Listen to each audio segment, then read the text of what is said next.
So chapter 15, we're going to be talking about different types of waves, and we're going to be looking at wave or traveling waves.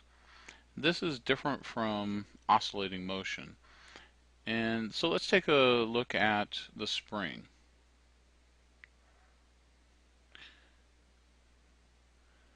Here you had a spring from last chapter with some mass on it. And when you pulled the mass, the spring moved in an up and down direction. But it was never allowed to move to the right or to the left. This was not allowed. And even when you did your experiments, you noticed that if it started to swing, it really began to affect your results. For a pendulum,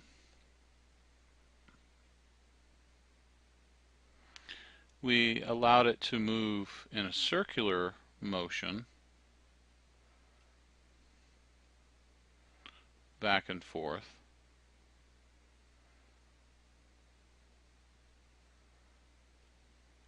But we always had it do it in one plane.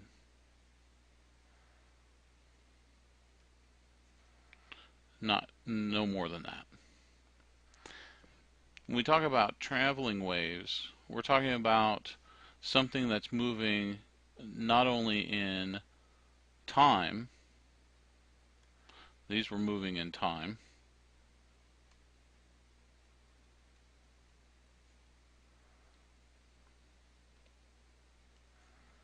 And this was moving in time.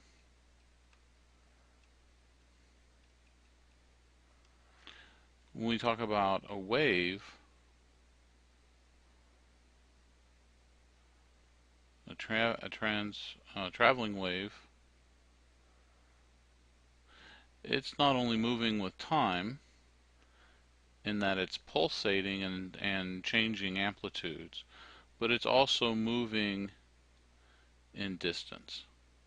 So you could think about the time being how these pulses are moving, or these little waves are moving in amplitude, but it's also moving in a direction.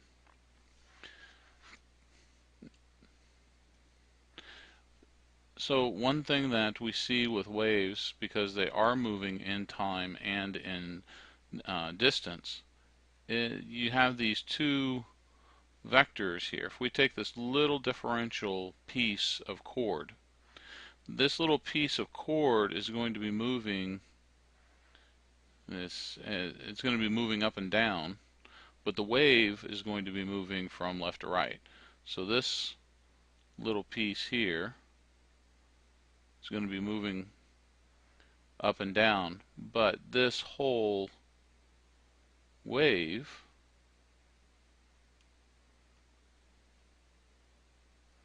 is moving to the right. And as you notice, these two are 90 degrees from each other, and we call that orthogonal.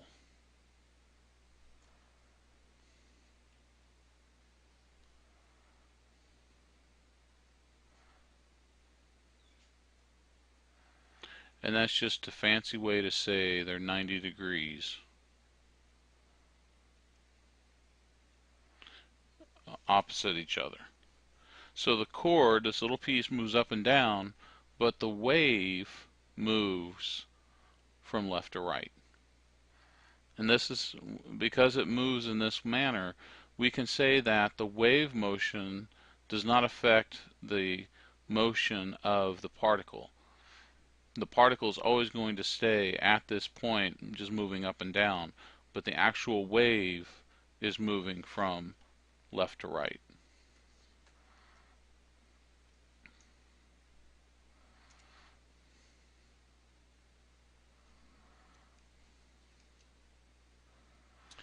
Now, some characteristics of traveling waves, just some terminology.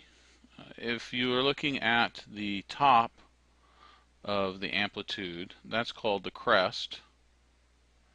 The amplitude is just the distance from what we consider to be the reference line, or zero.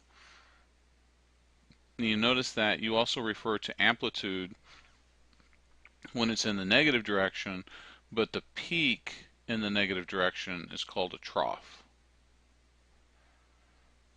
Now, the wavelength is considered if you were to take one starting point here and you travel all the way through the wave. Now, you get to this point over here, you say, well, it's the same point, it's the same corresponding point. But to define the period, not only is it the same corresponding point, but it's also the same slope. That's how you would determine the wavelength. Here, the peaks are very simple. You're at the peak here, you just go to the next peak. But when you're taking the wavelength from something that's non-peak, you have to remember that it's not only just the same value, but the same slope.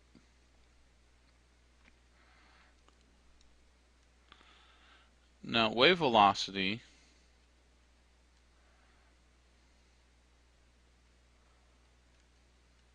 is defined just how we would define a velocity, as a distance over time. But when we're talking about a wave, we call the distance wavelength, and the time is the period of that wave. Now we know that frequency is equal to 1 over the period. So if we put that into our velocity equation, we have lambda over 1 over frequency, and that means that the velocity is equal to the wavelength lambda times the frequency. Remember this equation. We will come back to this so many times this semester that it should be something that you remember just off the top of your head. Remember that velocity is equal to lambda times frequency, the wavelength times the frequency of the wave. Now we can have waves traveling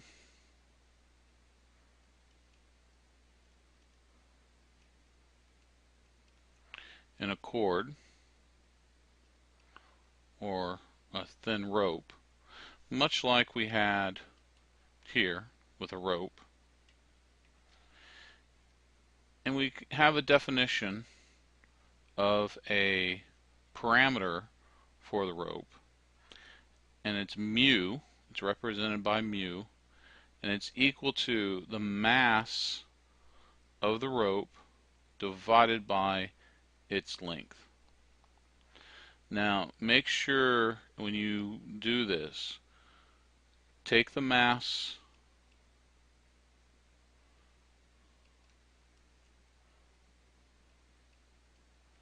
of the whole rope or cord.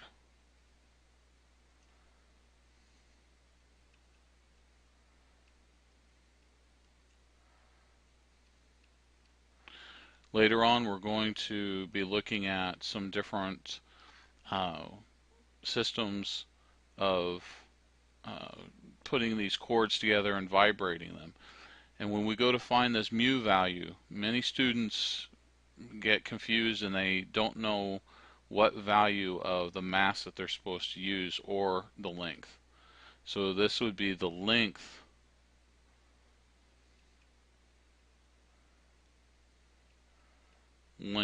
of the whole cord.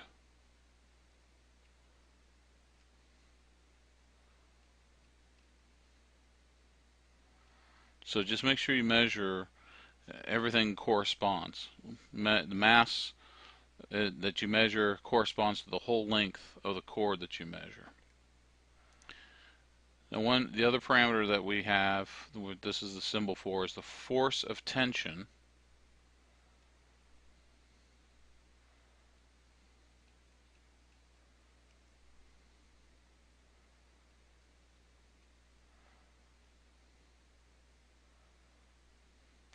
And that's just, if you have a cord that you pull tight, that would be the forces that are pulling on that cord.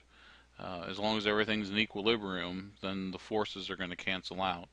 But there is going to be a force of tension. And it can be shown that the velocity is equal to the square root of the force of tension divided by mu. So this is for waves traveling in a cord. You can also look at waves traveling in a solid, and I don't typically go through that. The reason is that once you do the cord, doing the solid is basically just the same. There's just a few formulas that are different, and it requires that you take the elastic constant or the bulk modulus and the density of the material and come up with that. I typically don't have the students go through that. Just as long as you understand how to do it in a cord, then you'd be able to understand how to do it in a solid or a liquid or a gas. You can look at the notes and it shows what those equations are. It's a good reference if you want to keep it, but I'm not going to require that you know that.